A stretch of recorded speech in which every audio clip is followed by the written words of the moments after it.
Salut, c'est MDR, votre rendez-vous avec les comédies françaises, un podcast de Séance Radio, la web radio du cinéma. À MDR, on aime analyser et discuter des comédies françaises sans mâcher nos mots. Et aujourd'hui, on a décidé de faire un petit flashback sur un été passablement pourri niveau météo et aussi un peu passable niveau cinéma. Je suis Daniel Andreev et à mes côtés, j'ai deux ex-vacanciers, le juillettiste Hugo Alexandre. Salut Daniel. Et la houssienne Amandine Schmitt. Coucou. Et pour commencer, exceptionnellement, je vais juste revenir sur un article paru cet été et qui a fait remonter de moi une anecdote un peu bizarre, si vous me permettez. Alors, un jour chez moi, il y a un mec qui a frappé et ce mec-là, c'était un mec qui s'est présenté comme un dessinateur. Et il m'a montré ses dessins, que je qualifie juste de dessins, pas de croûte, c'est des petits dessins à l'encre. Et il m'a dit cette phrase, parce qu'il me les vendait, ça vaudra beaucoup d'argent quand je serai connu. Et quand il m'a dit ça m'a fait... Pourquoi je repense à cette anecdote, c'est que j'ai lu cet été une interview d'Éric et Quentin qui sont revenus sur le fameux film Bad Buzz. Vous voyez où je voulais en venir, hein, dans le magazine Technicart. Et voilà, la phrase a été « On en retiendra, en tout cas je l'espère, qu'on ne s'est pas lissé pour faire des entrées. Tout ce Bad Buzz rendra peut-être le film culte. » Bah non les gars, ça fonctionne pas comme ça le culte. Ça fonctionne, on sait pas ce qui va devenir culte et c'est pas à ça qu'on voit ce qui va avoir de l'impact ou pas. Surtout après s'être mangé une grosse tôle de cinoche. Voilà, maintenant que j'ai dit ça, on peut passer au cinéma. On va passer à Crash Test Aglaé. Là c'est moi. Je m'appelle Aglaé. J'avais une petite vie bien tranquille, simple et ordonnée. J'adorais mon métier. Je provoquais des accidents, des crash tests. T'es pas au courant? Pas au courant de quoi? Amputée au niveau d'elle-même en 7 lettres. Il nous a expliqué que l'usine n'était plus rentable et qu'elle allait être délocalisée à l'étranger. Castré avec un E. Je crois que je vais garder mon emploi. Vous voulez être muté en Inde? C'est bien pour vivre l'Inde. Qu'est-ce que tu vas aller foutre en Inde? Tu vas pas faire ça. J'ai déjà pris ma décision. J'irai bien avec toi. Ça devait pas être si compliqué d'aller en Inde. J'ai une voiture, on peut y aller en voiture. Alors, Aglaé, c'est quand même une histoire qui a l'air un peu sinistre, à tel point que je me suis posé la question, est-ce que c'est vraiment une comédie ou est-ce que ça allait être, encore une fois, le Omaha Beach des comédies sociales à la française? Parce qu'il faut le dire quand même, c'est un genre dans lequel il y a beaucoup de déchets, beaucoup de crash tests. Et vu que c'est le sujet de ce film, voilà, il y a plein d'interrogations qui sont montées en moi. Hugo, j'espère que tu vas pouvoir m'éclairer. Est-ce que ça vaut Qu'est-ce que t'entends par Omaha Beach exactement? Omaha Beach, c'est une comédie douce amère, c'est ça? Voilà. C'est peut-être ça, c'est un peu le cancer de la comédie française. Non, moi ça m'intéressait d'aller voir ce film parce que ça avait l'air un peu bizarre, un peu déviant. Il y avait au casting des actrices qui sont habituées à des rôles dans des films un peu bizarres. Julie Depardieu, Yolande Moreau, qui tournent qui peuvent tourner chez des gens comme Carven et Delépine, etc. Un peu drôle malgré elle.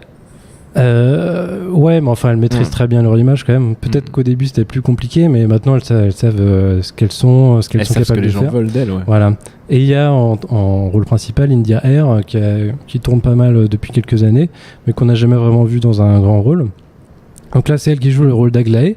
Donc il joue le rôle d'une ouvrière dont l'usine est délocalisée en Inde.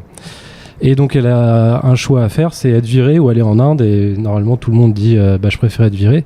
Sauf qu'elle, comme elle est un peu spéciale comme personne, rien ne la retient en France, donc elle décide d'aller en Inde.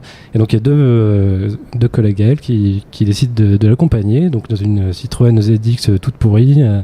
Et donc démarre un road movie à trois, un peu déviant justement. Et moi au départ ça m'a beaucoup fait penser à Carven et Delépine justement, où on rencontre toujours plein des gens originaux sur la route. Des gens encore plus fous que les rôles principaux. En couleur. Voilà, donc je pense notamment à Altra, à Mammouth, à Louise Michel.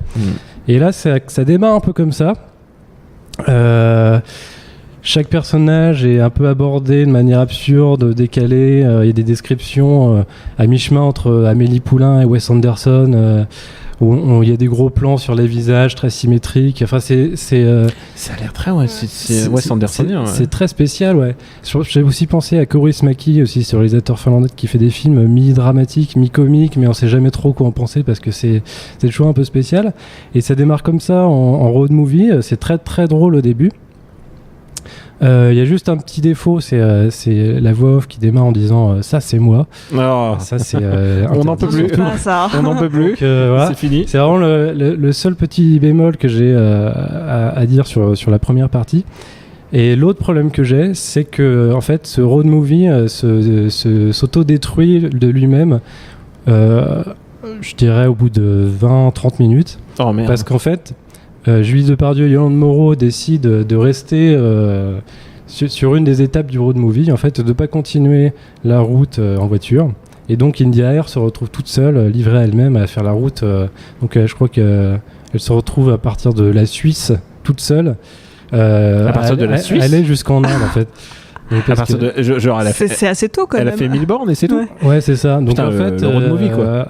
Ouais, c'est très vite, ça devient un film qui est plus du tout c'est un road movie, mais c'est plus un buddy movie en fait.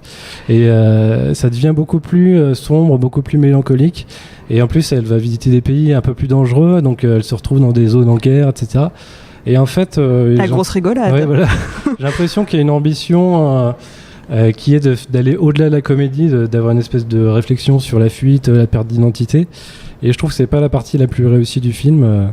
Ça m'a fait penser un peu à Walter Mitty de Ben Stiller, mais on peut penser ce qu'on veut de ce film-là, mais c'était beaucoup plus réussi dans le sens, dans l'aspect réflexion sur la fuite en avant, sur un personnage un peu dépressif.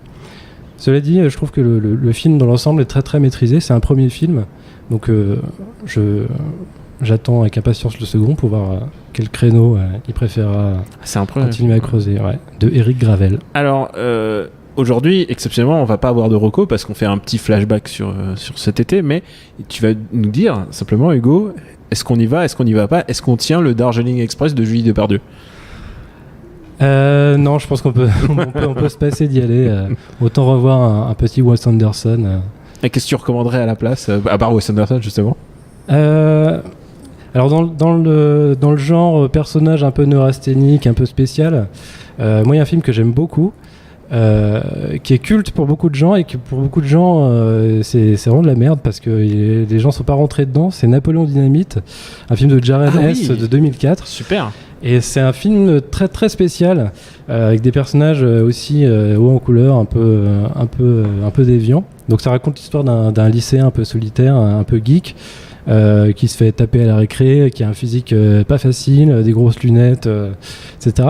Et en fait, il rencontre un autre... Enfin, il y a plein de petites histoires, mais le fil rouge de l'histoire, c'est qu'il rencontre un autre mec qui est un peu comme lui. C'est un nouvel élève mexicain de l'école et qui n'a pas vraiment d'amis non plus, mais il décide quand même de se présenter comme candidat à l'élection du président du lycée. Donc en fait, ils vont créer un petit groupe comme ça. Il y a une fille un peu paumée qui va les rejoindre et en fait, ils créent ce petit groupe et en fait, ils vont toujours de l'avant. C'est des losers mais qui ont quand même envie de gagner. Et donc du coup, c'est une espèce de feel-good movie un peu spécial avec plein de moments de malaise, de faux rythme, de silence un peu gênant, mais qui est quand même très optimiste et très très agréable à regarder. Ah, je recommande aussi. Que je conseille. Et puis maintenant, je sais pas si t'as convaincu Amandine d'aller voir Aglaé, mais maintenant, tu vas nous parler de La Colle. T'as un peu de teubé, toi, en fait, c'est ça ? Ah, ok, c'est une blague. Bon, les deux ensemble, là, fermez-la ou je vous sépare. Il m'arrive quelque chose de bizarre. Merci, c'est cool. Tout ce que je vis, j'ai déjà vécu. Wow. Les deux ensemble, là, fermez-la ou je vous sépare. À chaque fois que je m'éloigne d'elle plus de 3 minutes, mais non, je reviens systématiquement au début de la colle.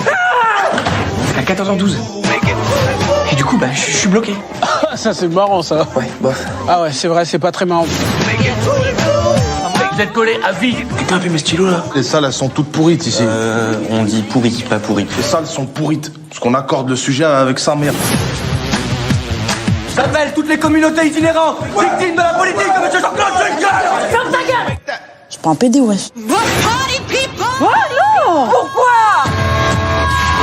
Il faut que je trouve trouve une fin à cette histoire. T'aurais pas une idée vu que t'en as souvent? Non, mais là, j'ai rien, là. C'est exactement ce que je craignais. Alors, la colle, quand j'ai vu le trailer la première fois, je me suis dit, ça n'a aucune chance d'être bien. Aucune. Et pourtant, pour moi, comme pour toi, j'ai l'impression, Amandine, c'est la surprise de l'été en fait. Ouais, c'est ça, comme toi, j'étais pas très convaincue par la bande-annonce qui est vraiment très mal faite, comme on a pu l'entendre juste avant. Elle met vraiment en exergue les trucs. Tous les défauts de la comédie française. Pas très intéressants. Le gag du film, non? C'est un peu ça, ouais. Bah ouais, du coup, moi, je partais super mal, parce que cette bande-annonce ne donnait pas du tout envie d'y aller. C'était un soir de pluie, ce film ne passait plus nulle part, Paris était désert. Mais bon, j'ai quand même tenté, donc là, surprise, en fait, c'est plutôt agréable comme film. Et alors, c'est l'histoire, c'est Un jour sans fin version... C'est Un jour sans fin, donc une boucle temporelle appliquée au lycée. Donc tu as un jeune homme qui se retrouve en heure de colle pour des raisons ubuesques. Ouais. Et donc qui arrive dans cette heure de colle et qui réalise qu'il la vit en boucle, c'est la même heure tout le temps, et pour en sortir, il doit séduire la jeune fille dont il est amoureux. Donc il va développer toutes sortes de stratagèmes pour essayer de la conquérir, sachant que lui est un espèce de loser que personne ne voit, un peu geek, et qu'elle est assez populaire et c'est entiché d'un beau gosse populaire, quoi. D'un beau gosse populaire qui danse super bien. Qui danse super bien, mais ça c'est le petit secret du film. Donc ouais, moi ce qui m'a beaucoup plu, c'est qu'en fait dans les premiers instants du film, ils sont au CDI et il prend une BD, et cette BD c'est Trop n'est pas assez de Uli Lust, et c'est quand même une BD assez pointue. Donc je me suis dit waouh, c'est quand même étonnant qu'on nous montre pas le premier Boulet Bill venu et que ce soit cette BD là, c'est bizarre. Ouais, d'habitude ils prennent Gaston Lagaffe. Ouais, voilà, un premier truc, un Tintin, n'importe quoi. Et là je me suis dit mais c'est bizarre, c'est quand même un boulot c'est un truc d'amateur. Et en fait, c'est vraiment ça qui se passe dans ce film, c'est que c'est un film qui met la BD au cœur. Donc il y a plusieurs références assez pointues par la suite aussi. Et en plus, le film est un peu conçu comme une BD, puisque tu as ces personnages qui sont un peu caricaturaux, qui ont toujours le même costume, qui sont toujours dans le même lieu, puisque donc c'est la boucle qui recommence éternellement. Et en plus, le héros du film dessine une BD qui va avoir un rôle dans l'intrigue.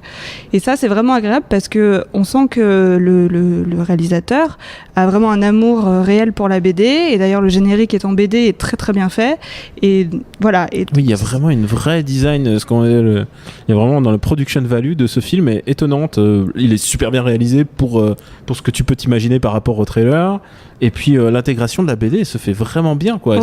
C'est très très bien. Le réalisateur a réalisé Tamara avant, donc je pense qu'il a peut-être pris goût, ou il avait un goût antérieur à ça, et du coup j'ai l'impression que ce film, qui est peut-être un peu passé inaperçu, c'est un peu il s'est fait un petit plaisir, quoi. Il a essayé de placer un peu des choses qu'il aimait bien, des BD qu'il aimait bien, et ce petit scénario sans prétention pour un film qui est plutôt agréable, qui est pas non plus un chef-d'œuvre, mais qui fonctionne plutôt bien. Et il y a une bonne utilisation aussi des comédiens. L'acteur principal, il est ni vu ni connu, mais il assure assez son rôle. Et la surprise pour moi, c'est Thomas VDB, que je connaissais pas vraiment, à part un personnage qui fait et je connaissais rien de ce mec à part ça. Et il joue le rôle du pion, et il est vraiment bien. Et c'est ce qui est intéressant avec ce film, à mon avis, c'est qu'il y a vraiment des arcs narratifs dans tous les personnages. Ils ont une finalité là-dedans. Ils sont pas traités comme tu peux croire qu'ils sont traités comme des caricatures, mais en fait, ils ont vraiment des raisons d'être là, en fait, dans partager ce moment de colle. Et j'ai vu que les gens comparent avec Breakfast Club et Johnny Depp en général. Ouais, bon, c'est quand même. La référence est évidente. La référence est évidente, mais c'est quand même un peu surestimé, quoi. On n'est pas dans le niveau Breakfast Club. Ouais, c'est vrai. C'est quand Daniel disait que les personnages étaient creusés, ce qui a pas autant, non, parce qu'il y en a beaucoup plus que dans Breakfast Club, et en plus c'est un peu t'as la racaille, t'as la bimbo, donc c'est moins subtil. Il y a le gauchiste il y a le gauchiste qui est plutôt rigolo, voilà, qui veut tout le temps appeler à la manif, à dire no passaran et tout. Et du coup, en fait, mais non, mais surtout il y a Kharidja Touré qui est super, qu'on a vu dans Bande de filles, qu'on n'a plus trop vu depuis, même si je crois qu'elle est dans 4-5 films cette année. Et là, on la revoit et elle est super, quoi. Elle est très charmante. Elle apporte vraiment une fraîcheur au film qui est vraiment super agréable. Et franchement, il faut la mettre dans plein de films, cette fille. Elle est super. Puis en plus, il y a un petit clin d'œil à Bande de filles, donc c'est plutôt sympa. Et ce qui est, je trouve aussi, parce qu'on est vraiment séduit en fait par la colle, ce que je trouve vraiment intéressant, c'est que d'habitude l'arc du personnage, et c'est toujours choper la fille et c'est sa seule finalité, et en fait non. Il y a vraiment un truc de réussite par la bande dessinée en fait dans ce film qui se passe. Il y a vraiment un twist narratif dans ce film et qui passe assez vite en fait, alors qu'il fait qu'1h30, mais ça va à toute berzingue. Ouais, franchement, il y a vraiment une bonne ambition dans la colle. Je sais pas si Hugo.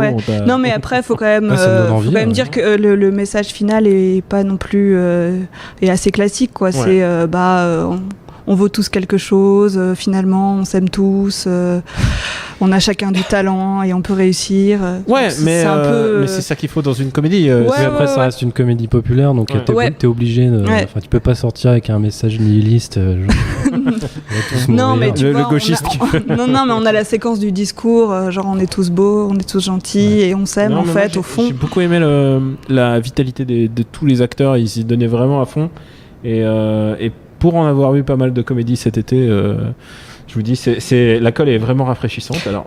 Puis il y a aussi, malgré ce scénario qui peut être vachement répétitif et qui est dur à gérer, je trouve qu'il y a vraiment une progression qui fait qu'on s'ennuie pas. Ouais. Puis il y a des petits procédés de réalisation qui font qu'on s'ennuie pas, où c'est toujours une séquence c'est comme si des séquences étaient débloquées les unes après les autres et qui comprend que là il doit pas se prendre le bouchon de champagne dans la gueule et que là il doit essayer de sortir à l'infirmerie, et donc ça avance plutôt bien. C'est vraiment un bon moment. Alors La Colle, un film injustement banané à mon avis par la critique.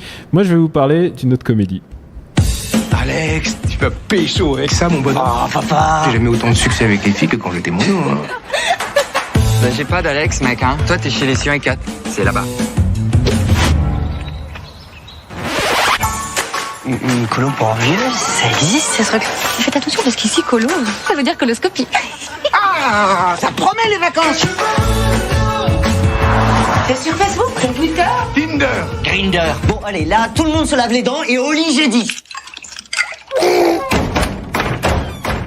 Ah, vous avez entendu, c'est des vieux qui pètent, c'est des vieux qui rotent, c'est des vieux qui vont sur Tinder, c'est des vieux qui vont sur Grindr, c'est des vieux qui fument des pétards et qui tentent de baiser. Voilà, c'est un peu le programme de Sale Gosse en fait, qui est un peu, en termes de box-office, je crois que c'est celle qui a marché le mieux cet été. Et pourquoi j'en parle, c'est qu'il y a Thomas Oliver qui est dedans, et Thomas Oliver, on le voit à peu près dans tout. On l'a vu il n'y a pas si longtemps dans Mon Poussin. Le monstrueux Mon Poussin. L'abject Mon Poussin. Ouais. C'est lui qui joue le rôle de Spirou dans Les Aventures de Spirou. Je crains le pire. Il est dans tout, et c'est devenu un peu... je crois que les gens essaient de nous l'imposer comme le nouveau Vincent Lacoste. Je sais pas s'il a l'envergure. Et quant au film...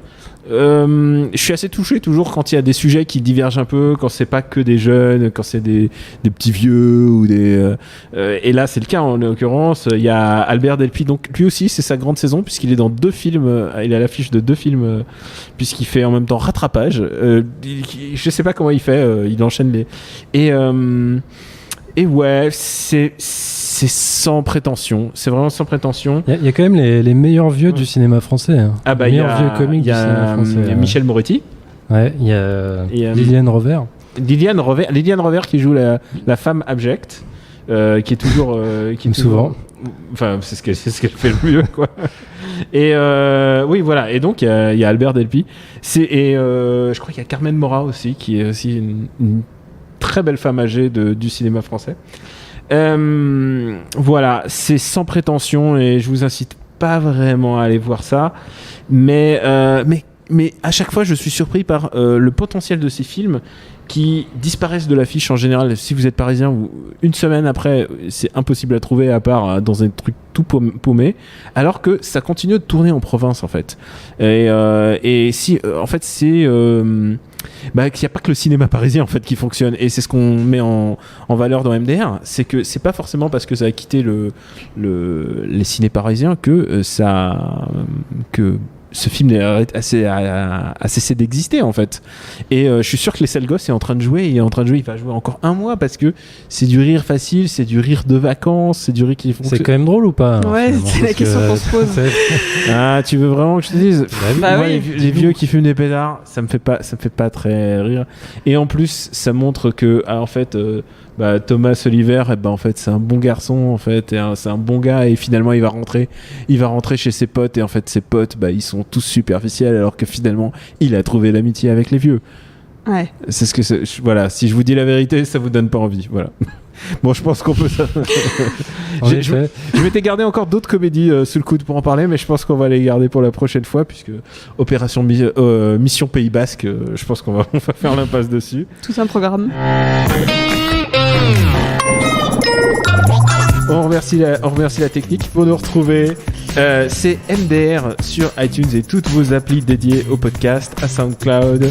Et merci de vous abonner et de nous laisser des commentaires et d'en parler autour de vous. C'était une émission un peu spéciale où on revenait sur le passé. Et accrochez-vous, MDR revient très bientôt avec de nouveaux films. Bonjour, c'est Betty Mourao et tous les jours, j'ai le plaisir de vous retrouver de 14h à 17h sur Séance Radio pour la séance live. Alors, comment est né ce festival ? C'est l'idée d'une association en fait. L'actu ciné, les coups de cœur des blogueurs, les invités cinéma. C'est touchant de par le sujet. C'est un documentaire, ça s'appelle Pourvu qu'on m'aime. C'est le rendez-vous à ne pas manquer pour tous les amoureux du cinéma. Silence plateau s'il vous plaît. Moteur. Ça tourne.